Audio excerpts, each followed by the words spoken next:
Yeah, start with the first question.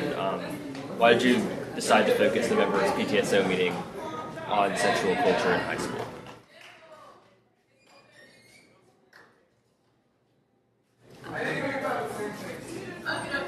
Well, it seemed like a good idea.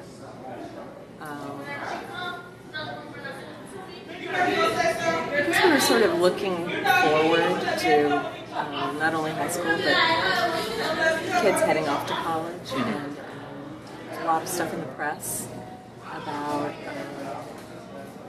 sexual assault on college campuses, and in particular related to that, on this sort of rising culture of affirmative consent, meaning yes means yes, as opposed to emphasis being on no, meaning no.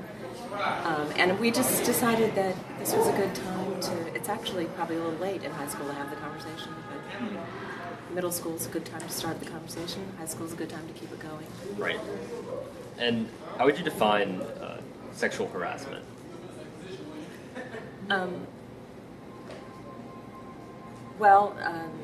Not from a legal point of view. I don't know what the legal definition of sexual harassment is, but any unwanted sexual contact, comments, touching,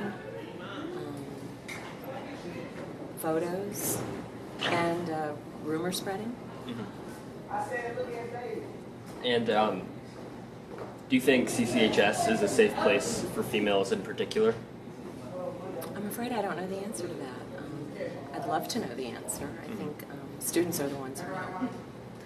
And I guess in a school, and whose responsibility do you think it is to stop the harassment in general, and in maybe a school context? I think it's everyone's responsibility. I think it's the responsibility of students, male and female. I think it's the responsibility of the adults who are in the building. But of course, if they don't know what's going on, they can't do anything about it. And I think it's the responsibility of parents to have these conversations.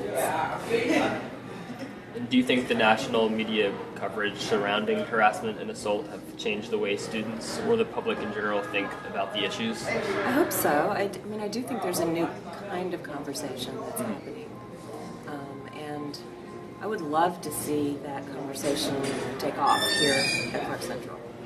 I think that there's a lot that guys can learn from girls and girls can learn from guys. And I think there are a lot of blurred boundaries and confusing desires, and I think the way to kind of work your way through that is through conversation.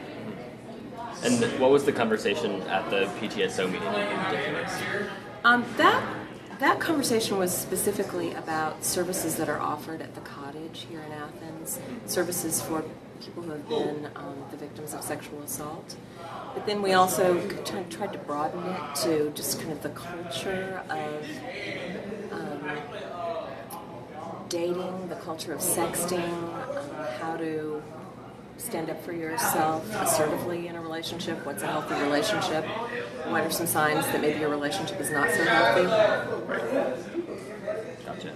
I think that's all the ones that Katie has written. Hopefully that wasn't like too much of a crossover from before. But is there anything else that's on your mind about sexual harassment?